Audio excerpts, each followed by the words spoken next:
My name is Melissa. I'm 26 years old and preparing for my homecoming birth. If there's a grandchild, that kind of daughter-in-law can be discarded. While packing, I overheard my mother-in-law bad-mouthing me to my husband. She's inconsiderate, not cute, doesn't bring in money, has no redeeming features. You don't need someone like that anymore. She's so annoying. That's what I wanted to say back to her, but I'm heavily pregnant. Considering my notoriously harsh mother-in-law, if I lashed out, I'd probably get an even worse response. Ignoring the negativity for the sake of prenatal care, I decided it's best to quickly switch gears and enjoy my time. I convinced myself of this and diligently got back to packing. Mama will do her best, so come out healthy, okay?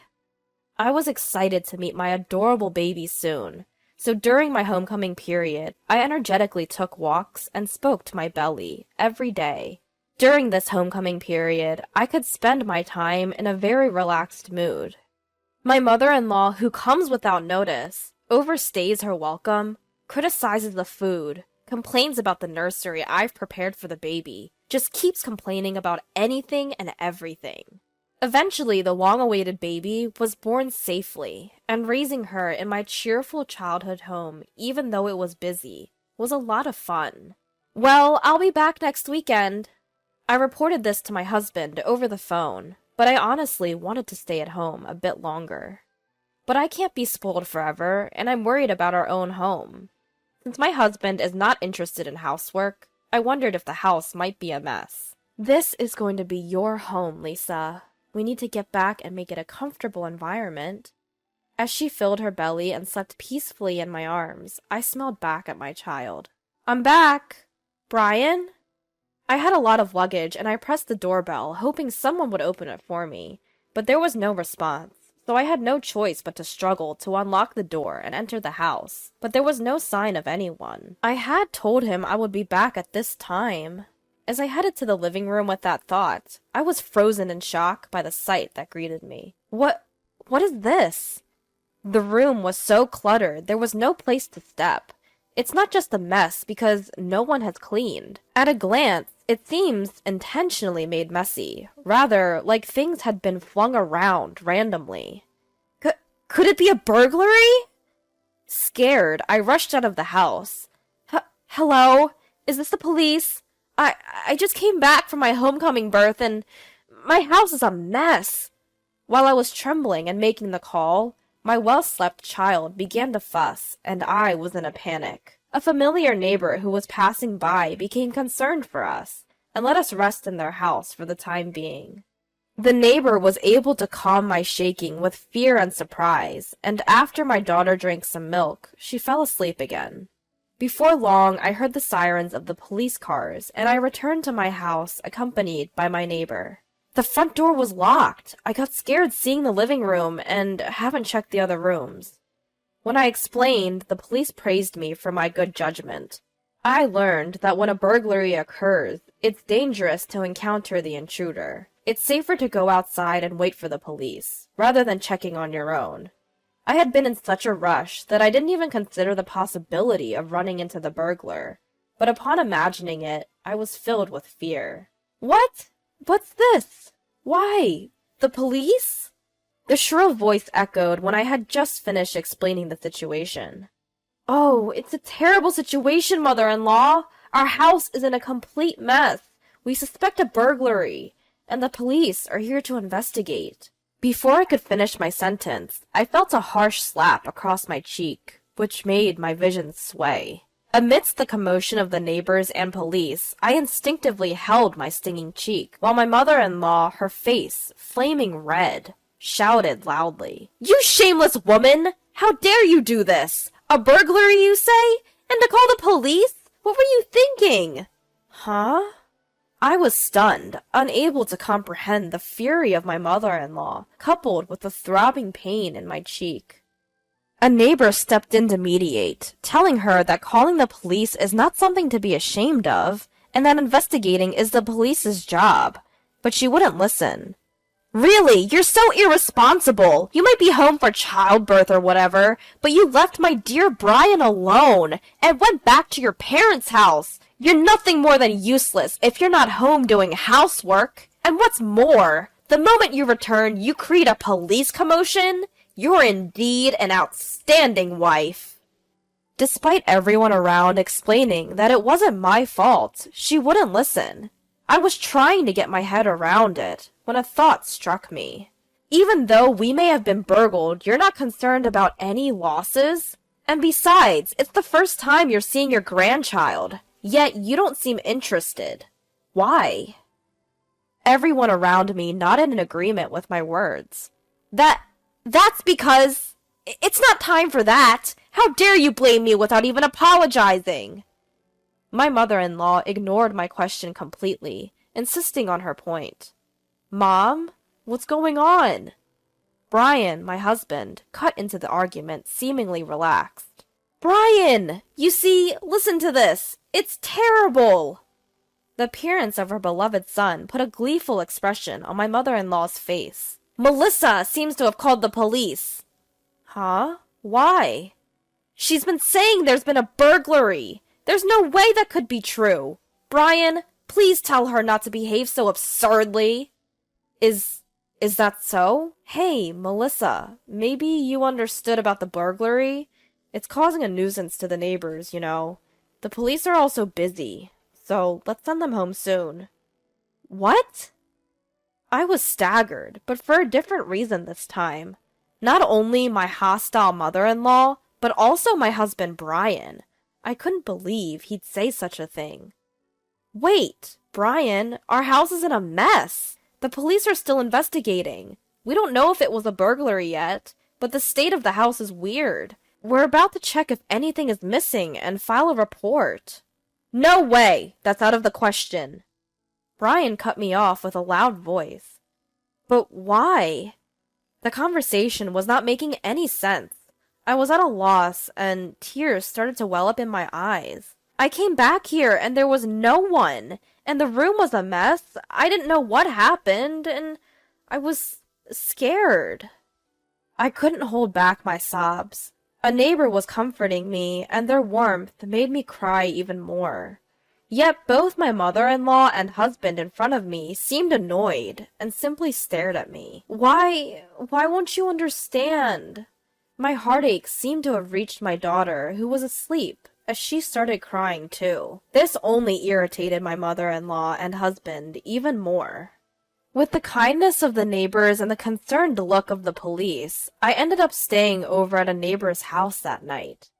Stolen things? I don't know. Melissa's just making a fuss. Let's go inside. Yeah, Melissa, cool your head off. My mother-in-law and husband seemed not to care about the mess and quickly went inside after the police finished their investigation. I didn't think he was that kind of person. Standing in front of the closed door, I remembered my husband's words. My mom still thinks I'm a kid, and it's super annoying. I generally go along with her just to avoid conflict, but it's really a bother. Even though he used to say such things. However, I couldn't just stand there forever. After apologizing over and over, I ended up spending the night at my neighbor's house. Mom has to be strong. I'll do my best. To my daughter, who was finally falling asleep despite being fussy, I said this. The next day, when I headed home, my mother-in-law and husband were there. Mother-in-law, did you actually sleep here? Even with everything in such a state. The living room was somewhat cleared for them to sit, but it looked no different from the day before. I had checked the other rooms with the police, and it seemed as if stuff had been dumped out of the storage in all of them.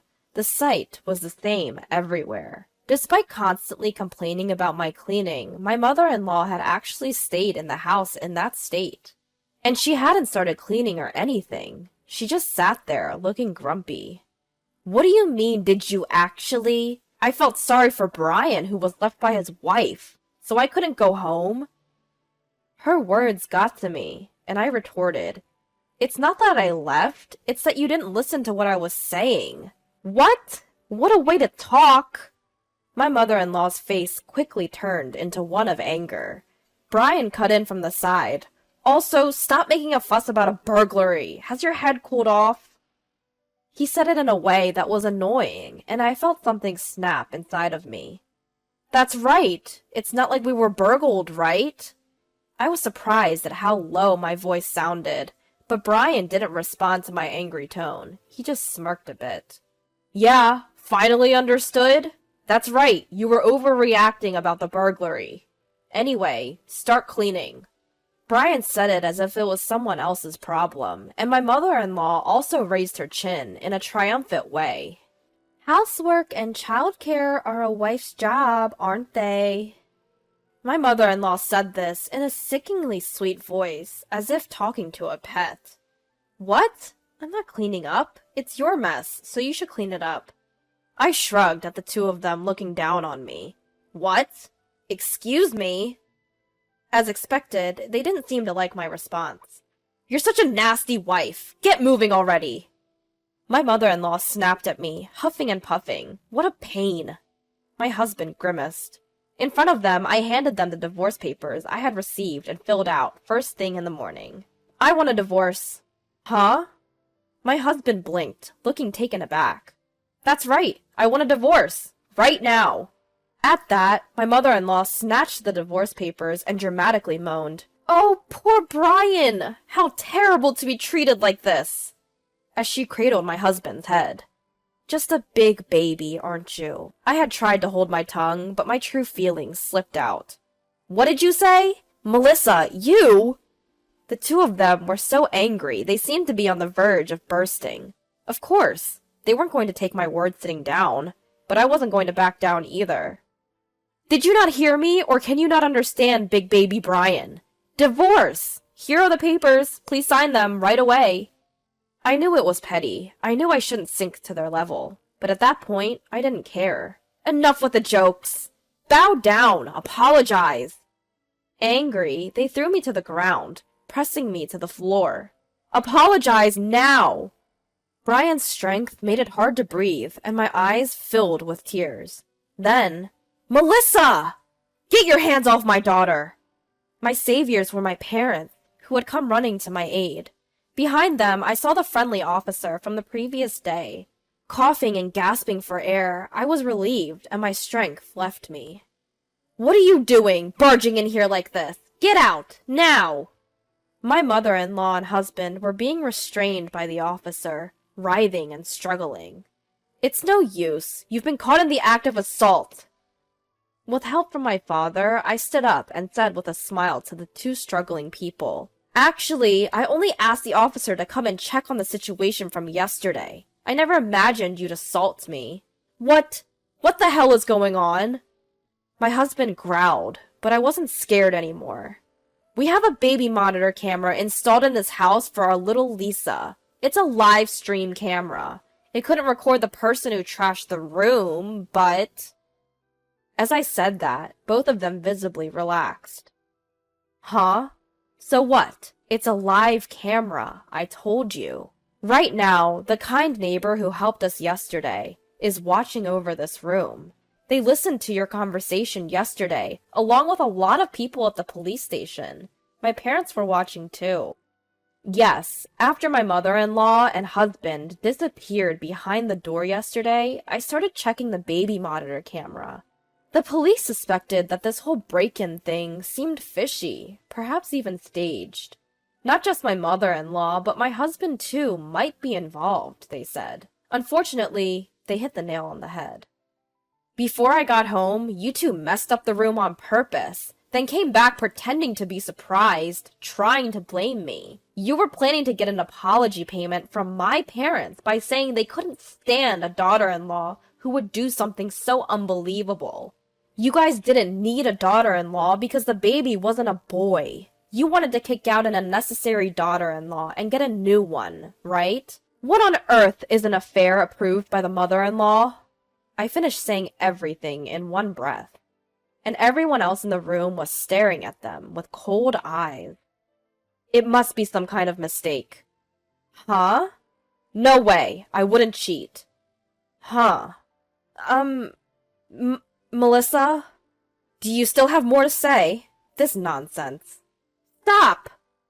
Mother-in-law, who for a moment forgot her position and started to get angry, was not forgiven by those around her. I also refuse to be told if I'm needed or not for such an unreasonable reason. I don't need a family that doesn't ask at all about how the baby is doing since I arrived today. It's not normal for a neighbor who's looking after her to be more loving to my daughter. I'm going back to my parents' house. Of course, I'll divorce, and I won't give up custody. As a result, it worked out just as you wanted. No, wait a minute. Police station? I don't want to go. Let go! I don't want to! Both of them made a fuss as they were taken away by the police. After that, my mother-in-law and husband became infamous in the neighborhood. Of course, it's a bad reputation. They tried to improve it by giving me a divorce settlement, but no good rumors spread at all. Well, of course, no matter how loudly they say, "We paid it!" no one would believe it. I went back to my parents' house, and I'm raising my daughter with them. I found a job through an acquaintance's introduction. Honestly, I'm not without worries, and it's hard, but when I look at my daughter's face, I feel like I can do my best. I'll work hard to raise Lisa straight, so she doesn't resemble her father.